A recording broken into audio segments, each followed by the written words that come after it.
मानव शरीर में खुद को स्वस्थ रखने की अनोखी क्षमता है। चाहे कोई घाव लगे, कोई हड्डी टूटे या संक्रमण हो, शरीर की प्रतिरक्षा प्रणाली फौरन सक्रिय हो उठती है।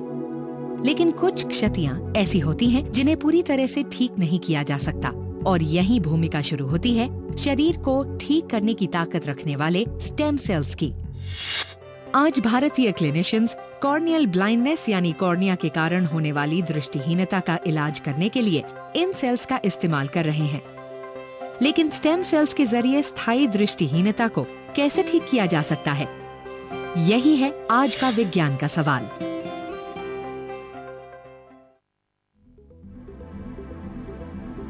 ये आंकड़े आपको हैरान कर देंगे। तकरीबन 1 करोड़ 60 लाख से 1 करोड़ 80 लाख भारतीय दृष्टिहीन हैं। इसी कारण दुनिया में दृष्टिहीनों की सबसे अधिक संख्या भारत में है।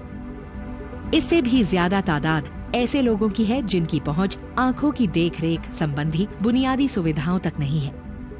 यानी आज जिन बहुत से लोगों को देख पाने योग्य होना चाहिए था, वो अंधकार युक्त जीवन जीते हैं। अगर आप इन आंकड़ों को जोड़े तो पता चलता है कि इन 1 करोड़ 60 लाख से 1 करोड़ 80 लाख लोगों में से लगभग 75% बेवजह दृष्टिहीन है।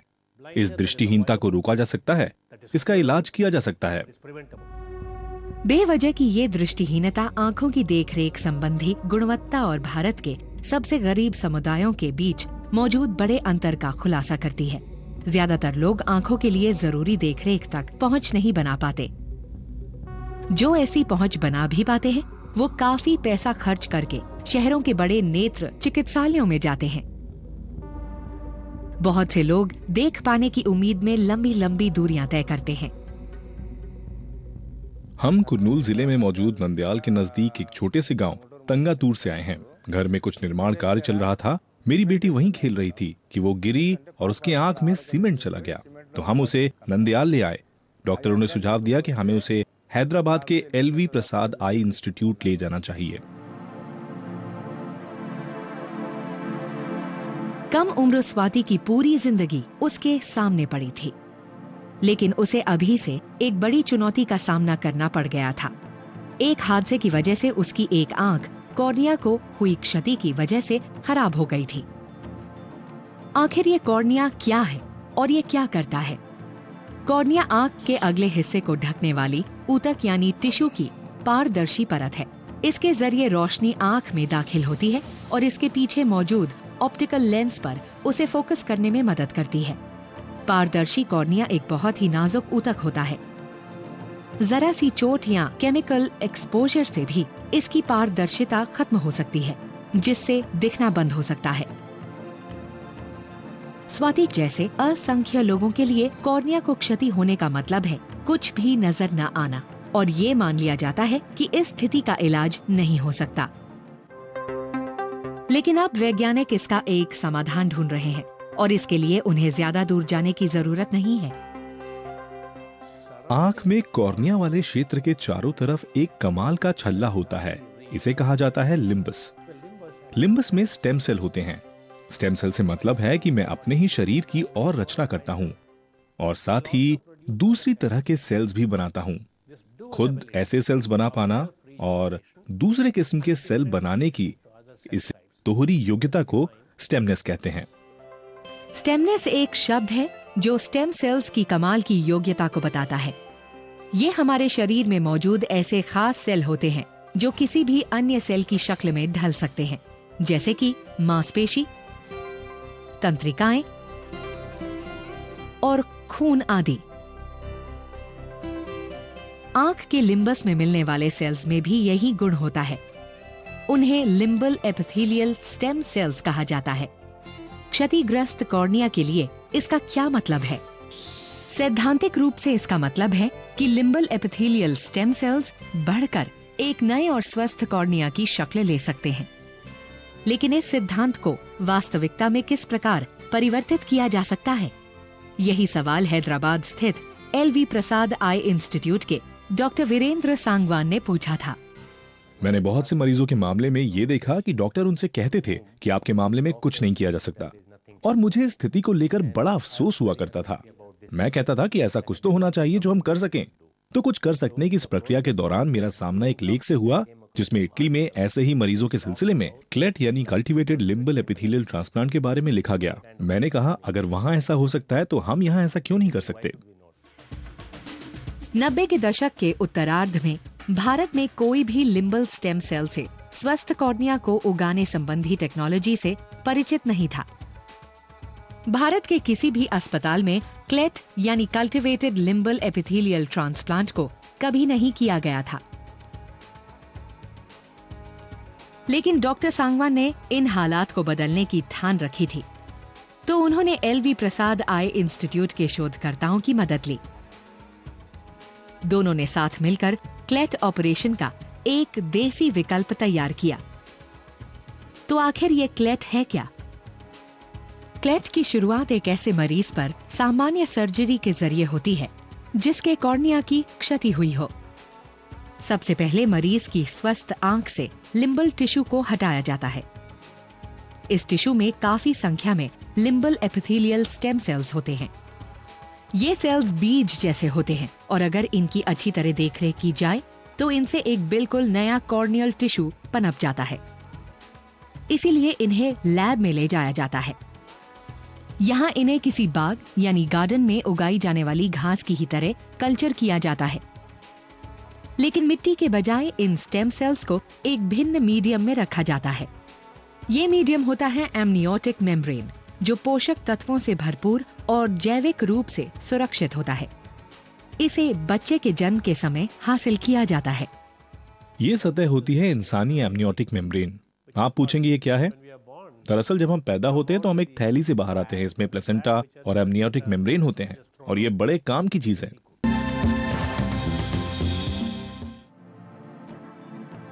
एमनियोटिक मेम्ब्रेन एक ग्रोइंग मीडियम की भूमिका निभाता है।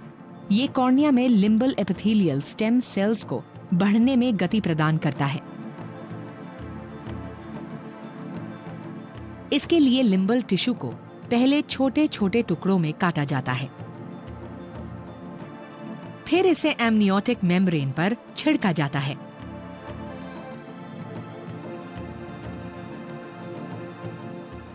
इसके बाद इसे पनपने के लिए छोड़ दिया जाता है। अब हमने इसे बढ़ने के लिए मीडिया के साथ इंक्यूबेटर में रख दिया है। सेल्स अब एक्सप्लांट से बाहर निकलकर एमनियोटिक मेम्ब्रेन पर माइग्रेट करना शुरू कर देंगे।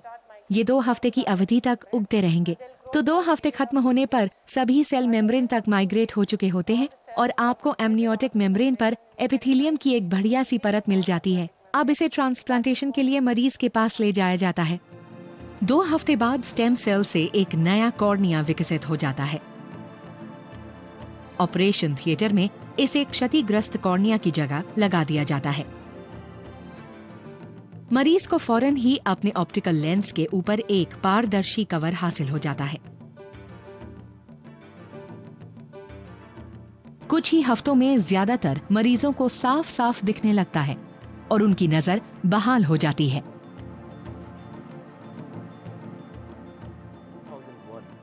2001 अप्रैल, इस महीने में हमने अपना पहला क्लेट किया था और ये शायद उस समय दुनिया के गिने चुने ऐसे ऑपरेशंस में से एक था। मैंने कुछ शुरुआती मरीजों में जो नतीजे देखे उन पर मुझे यकीन नहीं हुआ।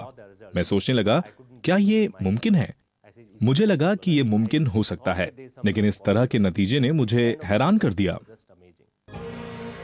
क्लेट एक ऐसी बेहद कामयाब स्टेम सेल थेरेपी है जिसे पूरी तरह भारत में विकसित किया गया है।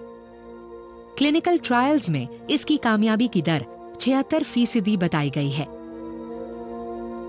सच तो यह है कि ट्रायल्स ने रिकॉर्ड तोड़ दिए हैं। पूरी दुनिया में ये स्टेम सेल टेक्नोलॉजी के मामले में सबसे बड़े इंसानी ट्रायल साबित हुए हैं। क्लेट ऑपरेशन ऐसे हजारों भारतीयों की उम्मीद बांधते हैं जो कॉर्निया संबंधी दृष्टिहीनता के आगे हार मान चुके हैं। ये एक ऐसा सरल सा ऑपरेशन है जो जीवन के हर क्षेत्र से ताल्लुक रखने वाले मरीजों को फायदा पहुंचा सकता है।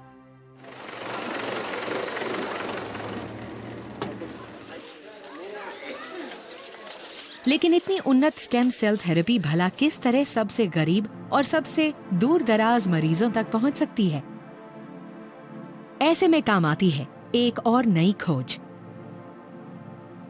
एलवी प्रसाद आई इंस्टीट्यूट पिरामिड सार्वजनिक स्वास्थ्य से जुड़ा एक ऐसा अनोखा समाधान है जो आंख से जुड़ी गुणवत्तापूर्ण देखरेख मुहैया कराता है। इस पिरामिड में सबसे ऊपर मौजूद हैं आंख की देखरेख से जुड़े नामी गिरामी अस्पताल जो बड़े शहरों में स्थित हैं। इन्हीं में भारत के बेहतरीन डॉक्टर, सर्जन और शोधकर्ता मौजूद हैं। ये सेंटर ऑफ एक्सीलेंस 3 स्तर वाले केंद्रों के साथ जुड़ा हुआ है। पूरे आंध्र प्रदेश में ऐसे 10 केंद्र हैं और इनमें से एक राज्य की राजधानी हैदराबाद से करीब 4 घंटे की दूरी पर थुडुकुर्ती नाम के एक दूर दराज गांव में है।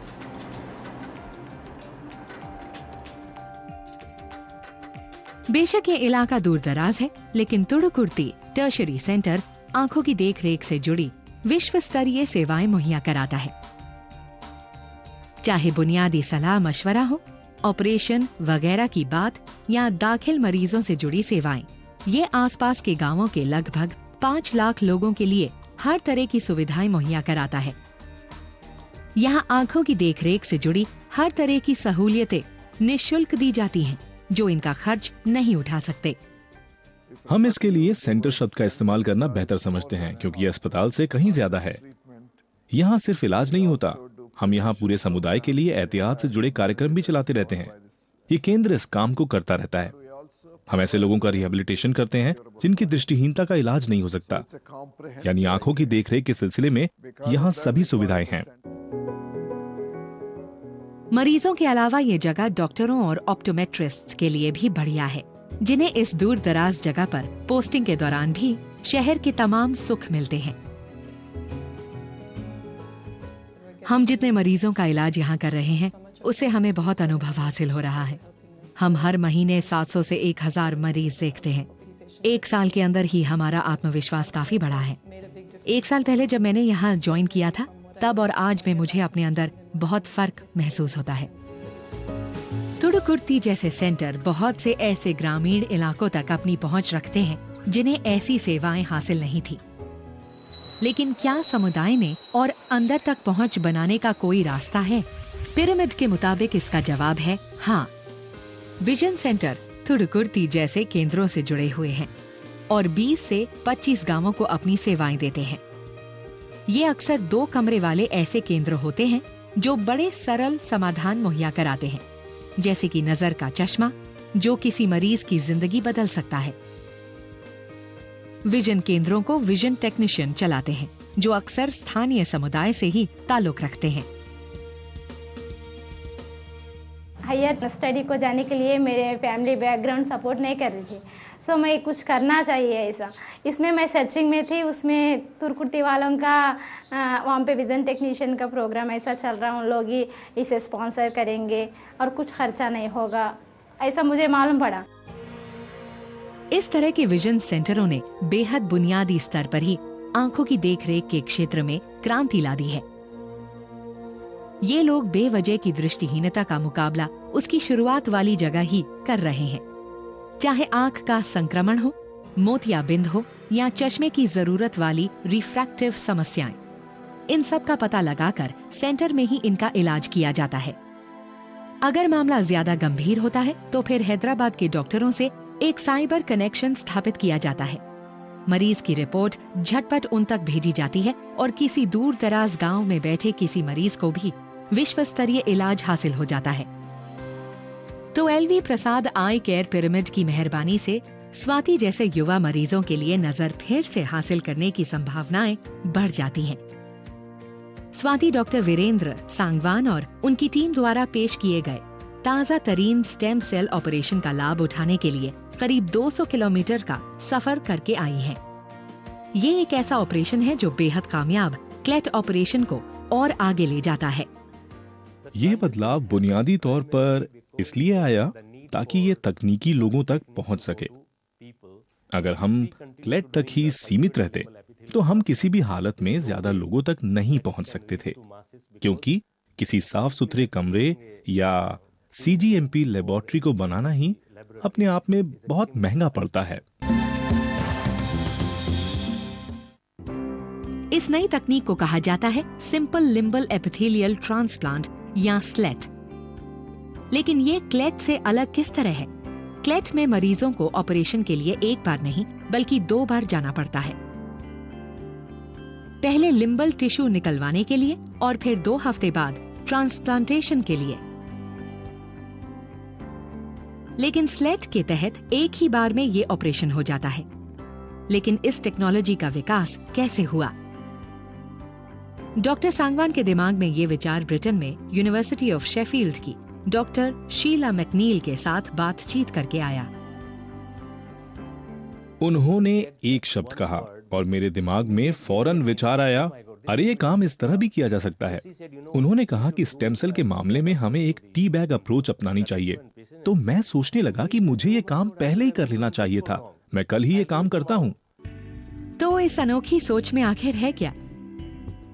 जैसे टी बैग चाय को सीधे ही प्याले में पहुंचा देता है और इसे किसी स्टोव पर उबालने की जरूरत नहीं पड़ती, उसी तरह एमनियोटिक मेम्ब्रेन लैब में इंक्यूबेशन के बिना ही लिम्बल स्टेम सेल्स को सीधे ही आंख में पहुंचा देता है। इस तरह स्लेट में 2 के बजाय एक ही ऑपरेशन करना पड़ता है। पहले मरीज की स्वस्थ आंख से लिम्बल टिश्यू को हटाया जाता है, फिर इसे लैब में ले जाने के बजाय वहीं ऑपरेशन थिएटर में इसके छोटे छोटे टुकड़े किए जाते हैं। इस बीच क्षतिग्रस्त आंख को एमनियोटिक मेम्ब्रेन से कवर कर दिया जाता है। आखिर में कटे हुए लिम्बल टिश्यू को सीधे ही इस पर छिड़क दिया जाता है। अगले 2 हफ्तों के दौरान आंख किसी इंक्यूबेटर की भूमिका निभाती है। एमनियोटिक मेम्ब्रेन घुल जाता है और बचा रह जाता है सिर्फ लिम्बल टिश्यू, जो विकसित होकर एक स्वस्थ कॉर्निया की शक्ल ले लेता है। स्लेट एक अनोखा प्रोसीजर है जो क्लेट को सरल बनाता है। इससे लैब के खर्चे में कमी आती है और मरीज को अस्पताल में भी कम समय बिताना पड़ता है। अगर मैं किसी मरीज से पूछूं कि हमारे पास 2 विधियां हैं, आप किसे अपनाना चाहेंगे, तो सबका यही जवाब होता है कि जिसमें एक बार में बात बन जाए। मैं दोबारा से नहीं आना चाहता। मुझे लगता है कि पिछले 1.5 साल में हमने इस सिलसिले में काफी कुछ किया है और सिर्फ भारत में ही नहीं बल्कि पूरी दुनिया में ही क्लिनिशियंस की इसमें जबरदस्त दिलचस्पी रही है। स्लेट ट्रायल करीब 2 साल पहले शुरू हुए थे।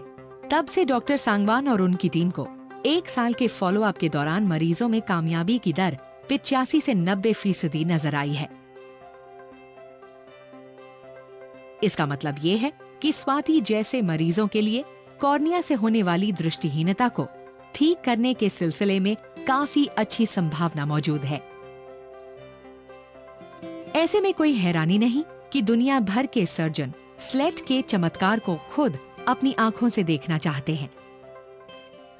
उत्तर अमेरिका और कनाडा में टोरंटो में मेरी प्रैक्टिस मुख्य रूप से लिम्बल स्टेम सेल ट्रांसप्लांटेशन पर आधारित है। अब मुझे इस नई टेक्नोलॉजी का ज्ञान हो गया है जिसे डॉक्टर सांगवान ने खोजा। इसमें कोई शक नहीं कि इसने पूरी दुनिया पर असर डाला है। ये लिम्बल एपिथेलियल ट्रांसप्लांट की एक सरल तकनीक है और इसीलिए मुझे लगता है कि पूरी दुनिया के देश इस टेक्नोलॉजी को जरूर अपनाएंगे। मैं जब कनाडा लौटूंगा तो मैं भी ऐसा ही करूंगा। बेशक स्लेट को लेकर पूरी दुनिया में दिलचस्पी हो सकती है, लेकिन भारत के लिए इसकी असली अहमियत बड़े शहरों और बड़े अस्पतालों से दूर यहाँ है। मेरे ख्याल से स्लेट एक ऐसी मिसाल है जो बहुत ही मूल्यवान है, क्योंकि आज हम अपने देश में जिन बीमारियों के लिए स्टेम सेल का इस्तेमाल करते हैं वो यहाँ बहुत ही आम है और ये बीमारियां गांव में बहुत ज्यादा होती है। तो अब डॉक्टर सांगवान और शोधकर्ताओं की उनकी टीम आगे क्या करने वाली है? मेरा लक्ष्य वीडियो बनाकर लोगों को इसके बारे में सिखाना है ताकि ये तकनीक सही ढंग से अपनाई जा सके। मैं उन्हें एक ऐसा मंच देना चाहता हूं जिसके जरिए वो इस दिशा में और खोज कर सकें, क्योंकि जब और ज्यादा सर्जन इस तरह की और सर्जरी करेंगे तो और नई खोजें होंगी जिनमें और निखार आएगा और मैं भी कुछ और नया सीख पाऊंगा। हम लोग ये काम अपने पूरे नेटवर्क में शुरू करना चाहेंगे। ये ट्रांसलेशनल रिसर्च से जुड़ा एक दौर है। मेरे लिए ट्रांसलेशन रिसर्च सिर्फ बेंच से बेड साइड तक ही जुड़ी नहीं है। इसे समुदाय तक भी पहुंचना चाहिए। किसी भी नई खोज का फायदा तभी होता है जब समुदाय पर इसका ज्यादा से ज्यादा अच्छा प्रभाव हो। शायद ये एक बेहद उन्नत मगर सरल टेक्नोलॉजी की सबसे बड़ी कामयाबी है। छोटी छोटी और सरल खोजों के जरिए अमीरों और गरीबों के बीच की खाई को भरा जा सकता है। सृजनात्मक सोच के जरिए ग्रामीण और शहरी समुदायों में स्वास्थ्य संबंधी गुणवत्तापूर्ण देखरेख मुहैया कराई जा सकती है।